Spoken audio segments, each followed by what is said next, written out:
You have a big family and you want an SUV that will not break the bank?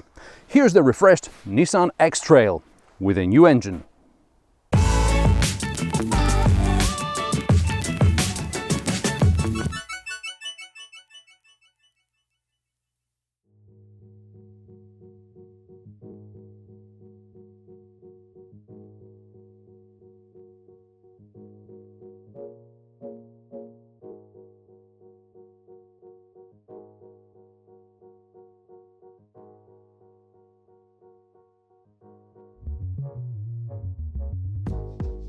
Nissan X-Trail replaced the Terrano on the verge of the 21st century.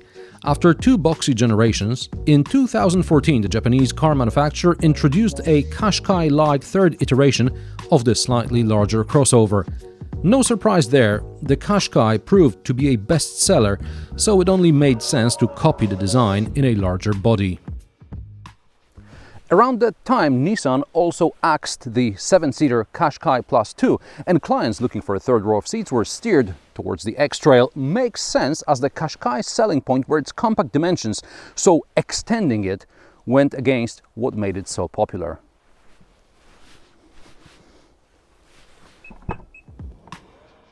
The third row of seats is an option. Depending on the market, it may be available in different trims, and the price you pay for the third row will depend on the trim. In Poland, it's available in two top trims. In Germany, it's available in all trims, although in some cases it's packaged with a glass roof. This is the range-topping Tecna model, but without the optional third row.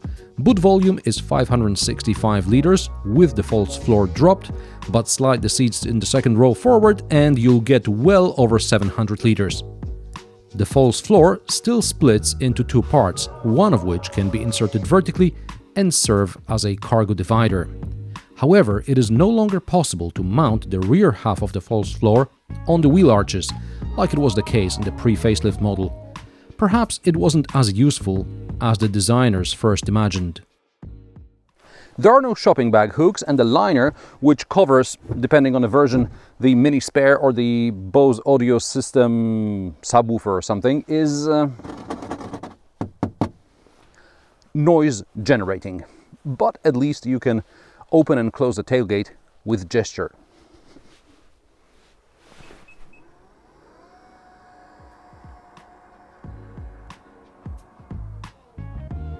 There is good legroom in the back as long as you don't slide the seats all the way forward. If you do, then there is going to be space only for small children in child seats. Having said that, when you have small kids, you need all the boot space you can get.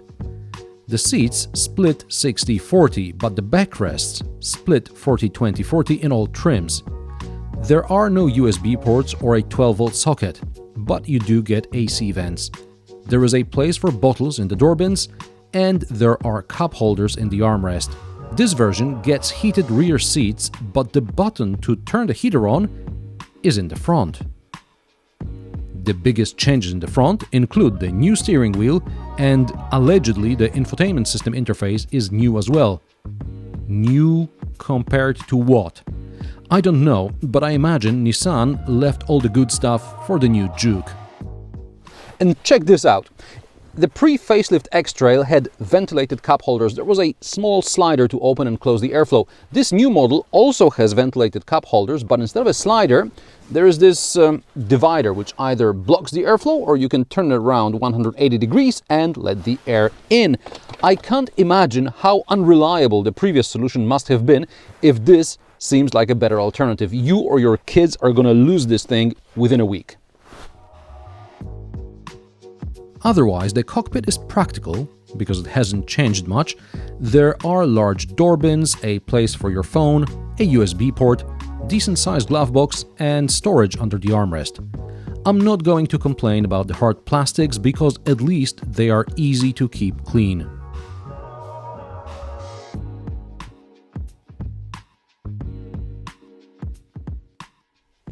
However, I have three other complaints. Firstly, the heater is too effective. This is the first car where I have to set the temperature to 16.5 degrees. Anything more and it becomes too hot. Secondly, the seat heater has two stages. Is it on? And I think I wet myself. Thirdly, Calling the heated steering wheel heated is an exaggeration, as it basically keeps the room temperature. Did I say 3? Actually, it's 4. Why do you need electric seats when there is no memory function?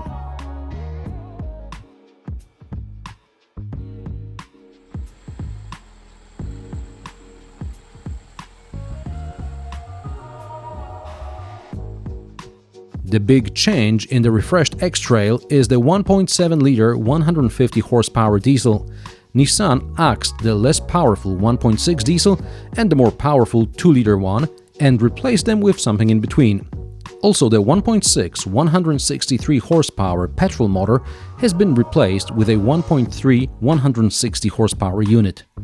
Since we're talking about a car doing some sort of home, shop, school route, we can assume a more powerful engine is an overkill anyway, especially since the petrol motor is available in front-wheel drive only and with an automatic gearbox.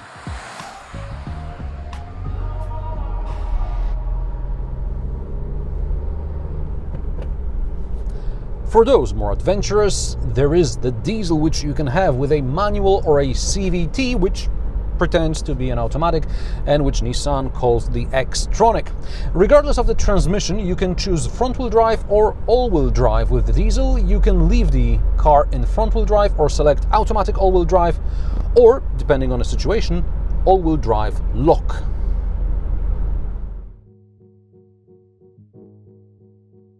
The X-Trail has 21 cm ground clearance, but the all-wheel drive system is not the most sophisticated.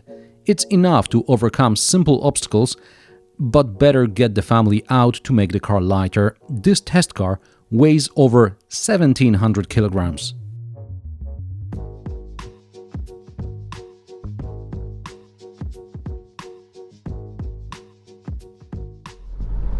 I drove in front-wheel drive most of the time. In my unscientific combined cycle, I got about 7.2 liters per 100 kilometers, which is on par with the official fuel economy figures. The torque is 350 newton meters, but the car is so heavy that it just doesn't go. This is my foot buried in the carpet. Drop a gear, nothing happens. 2 gears, nothing happens. 3 gears, and you end up redlining this thing, and it just doesn't go. It's not a problem when everybody is driving according to the speed limit, but in Poland, overtaking, say, a lorry on the motorway, if you're going this slow, you are guaranteed to be flashed on by some tailgating champion who's going Mach 1 in his Repmobile. On the motorway, I also noticed there is a lot of noise, road noise mainly. I suspect it's partly due to the Falcon Eurowinter winter tires. The engine noise, don't get me started.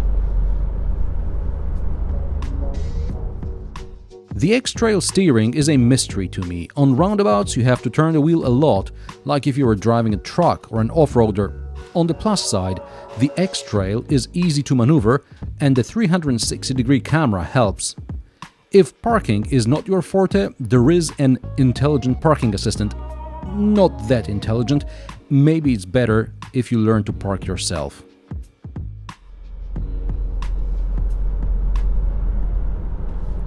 The suspension also suggests the off-road routes of the X-Trail. It's not uncomfortable, but somewhat wobbly, so don't be taken by surprise on a sharper corner or during hard braking. Just drive this thing slowly.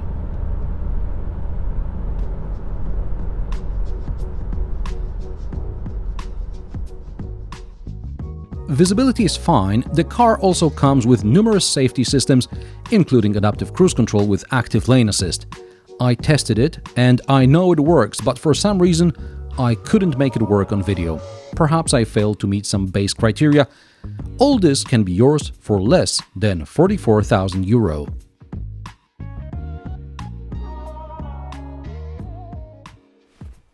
Nissan X-Trail feels surprisingly analog. They don't make cars like these anymore. If you're not into the newest gadgets and your smartphone has the best sat-nav, then you can have a lot of family car for 36,000 euro, and that's with all-wheel drive. It's rare by today's standards. And how do you like the Nissan X-Trail? When choosing a family car, are you looking for an SUV or a minivan? Let me know in the comment section below. Subscribe for more of my sarcastic, down-to-earth and possibly mildly amusing car reviews. Don't forget to like and share this video and hit the notification bell to be reminded about new uploads I post every Friday. Thanks for watching, and I will see you in the next one.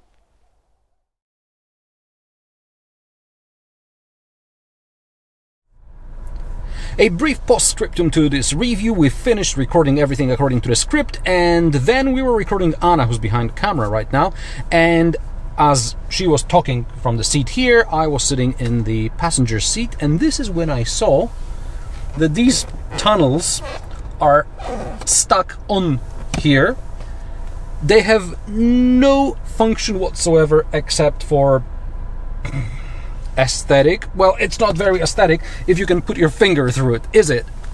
So that's one thing, really annoying. And another thing is, as I was attaching a GoPro on the roof, one of the GoPros, I touched the shark fin antenna. Ooh, shark fin antenna, we're so cool. And under the shark fin antenna, the moment I touched it, water just gushed from underneath it. Now, I got the car more or less clean last week, and it wasn't raining in the meanwhile, so basically this water is there for about a week. This is going to be a source of rust. Very annoying. Pay attention to it. Check the antenna in your car before you buy it. If there's any water coming from underneath, check for rust, because...